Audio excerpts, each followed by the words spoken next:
لوگ نماز اس لیے شروع کرتے ہیں، کہتے ہیں میں 5 نمازیں بھی پڑھتا ہوں، میں صدقات بھی کرتا ہوں، کام میرا پھر نہیں چلتا. تو میں کہتا ہوں تمہیں پتہ ہی نہیں، نمازی کے لیے تو آزمائش ہے. جتنا جتنا ایمان کامل اتنی اتنی آزمائش بھی زیادہ. اور یہ میں اپنے پاس سے نہیں کہہ رہا. حضرت ابو سعید خدری رضی اللہ تعالیٰ عنہ فرماتے ہیں میں نبی پاک علیہ الصلوۃ والسلام کی خدمت میں حاضر ہوا اور حضور کے دست مبارک کو چومنے کے لیے میں نے اپنے ہاتھ جب آگے کیے تو تپش تھی، تیز بخار تھا نبی پاک کو.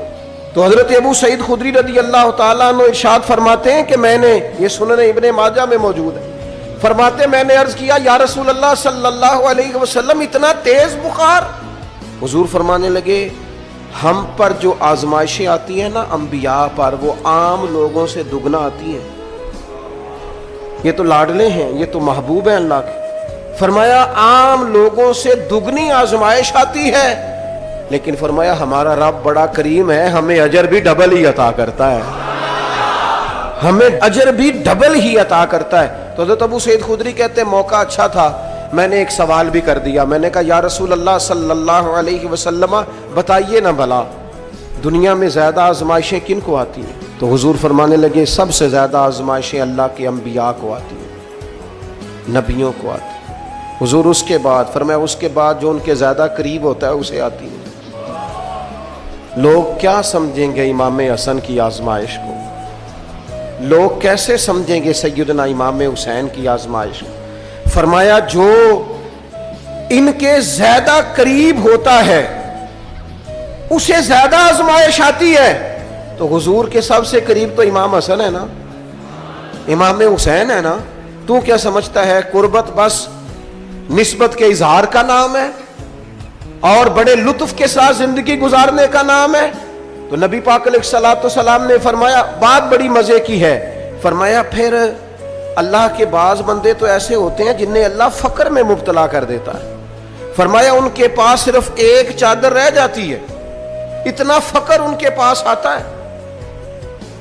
لیکن جو حدیث کے آخری لفظ ہیں نا وہ وجد والے ہیں، وہ وجد والے ہیں، وہ سرور والے ہیں.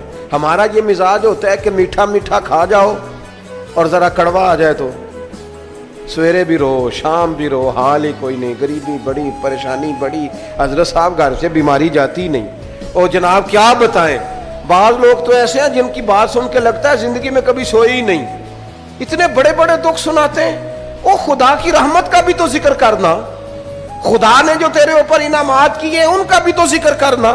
ان کا تذکرہ ہی نہیں کر رہا میرا بھائی. نبی پاک علیہ السلام نے فرمایا ان لوگوں پر دکھ آتے ہیں پر قربان ہونے کو جی چاہتا ہے ان لفظوں پر. حضور فرمانے لگے وہ رب کی طرف سے آنے والے دکھ پر بھی اس طرح راضی ہوتے ہیں جس طرح تم میں سے کوئی راحت ملنے پر راضی ہوتا ہے. سکون والی چیز ملنے پر جس طرح تم راضی ہوتے ہو اس طرح وہ دکھوں پر بھی راضی ہوتے ہیں. دکھ قبول محمد بخشا، دکھ قبول محمد بخشا. پر ایک شرط لگائی چھوٹی سی میاں صاحب نے، انہوں نے کہا 100 دفعہ قبول ہے، دکھ 100 دفعہ قبول. دکھ قبول محمد بخشا پر راضی رہن پیارے. یہ شرط یہ ہے کہ تو راضی رہ، تو راضی رہ. دکھ قبول محمد بخشا، راضی رہن پیارے. اور حضرت سلطان صاحب کہنے لگے اساں کیتی ہے جان حوالے رب دے، ایسا عشق کمایا ہے اسی مرن تو پہلو ہی مر گیا، باہو تا مطلب نو پایا ہے.